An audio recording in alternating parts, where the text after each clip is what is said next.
All right, greetings PED 100. This is a video lecture to accompany Project 2, Personal Fitness Programming. We're going to use the last 3 steps for self-planning of a healthy lifestyle to contemplate your next engagement to use physical activity as a component of health, wellness, and disease prevention. For this particular activity, I do want you to focus on physical activity, even though you may have wellness goals such as improving your diet, reducing stress, or getting enough rest. In this particular program, we are going to focus on physical activity.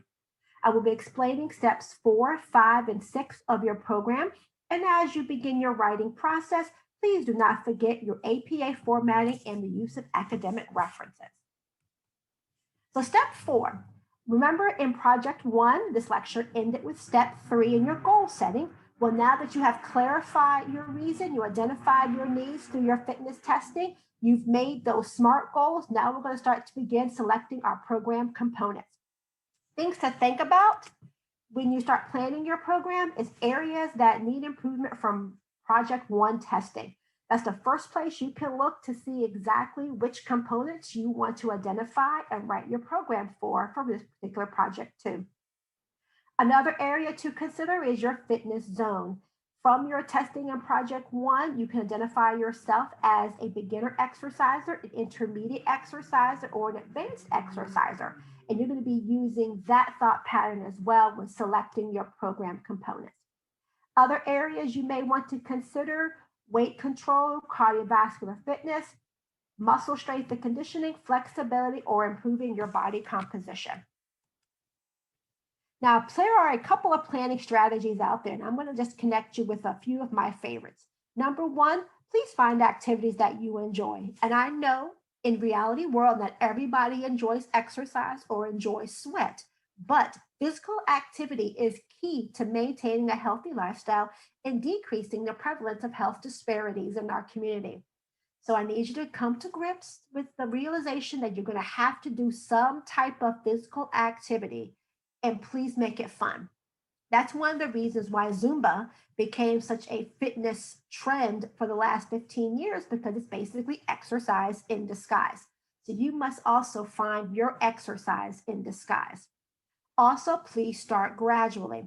Many beginner exercisers fail at this program planning section because they want to do what they were able to do 15 years ago, or you were a track athlete or a basketball player in high school, and now you're in your freshman, sophomore year, you want to jump back on the court exactly where you finished. That's a recipe for injury. So please start out your exercise program gradually and work up to where you were previously. Also, exercise must be fun. You are able to pick exactly the components that you want to do. For example, I am not a runner. I've never been a runner. I was a sprinter. Anything over 3 to 5 miles for me is considerably way too much for my body to handle. So I don't use running as one of my means of exercise. I will spin, I will do aerobics, I will do power walking. I'm actually a fit CrossFit trainer, as well as I do a lot of P90X. Those are the things that I enjoy, but they're also fun for me and parts of my program. Also, vary your program components. Make sure that you are engaging in at least 2, if not 3 of the components of physical fitness. Make sure you are always warming up prior to exercise as well as cooling down, and make a commitment. This is part of that behavioral change that you made as part of your project 1. Commit to this physical activity in your life. And let's get down to the nitty gritty, which is writing this plan down. After you choose those components, chapters, I want to believe 5, 6, and 7 of your text will go over the actual fit components of the 5 components of physical fitness. And these are the ones you're going to be able to identify in your composition. You may use a table to create this piece, which means you make a column of, I think, 5 rows and 3 columns to identify your 2 rows. Will be one for one component of physical fitness you want to change, and the second one will be the second component that you would like to change. And then you're going to put your FITT and your E in one column to define those. So for frequency, it's how many times a week you plan on engaging in that activity. Intensity can be a percentage of your heart rate. It could be rate of perceived exertion. It can be the mild sensation. It depends on the component that you are engaging. Time is the actual time frame or load. For cardiovascular, usually it can be you're going to spend 25 to 30 minutes or 35 minutes to 45 minutes. If you're doing a HIIT program, it can be your 30 and 10 regiment. Or if you are strength training, it's going to be your load, which is your 3 to 5 sets of 8 to 12 reps. And for flexibility, it's going to be how long you plan to hold your stretch. Your second T is for your types of exercises, and your book is full of them. And then your E is one of the points that I like is the enjoyability. Do you actually enjoy the activities that you have picked? And statistics have suggested and proven that if you do not pick something you enjoy, you will not engage in that activity on a regular basis. And the number one question people always ask me as a wellness professional is, what is the best exercise out there? And my answer is consistently the one you'll want to do.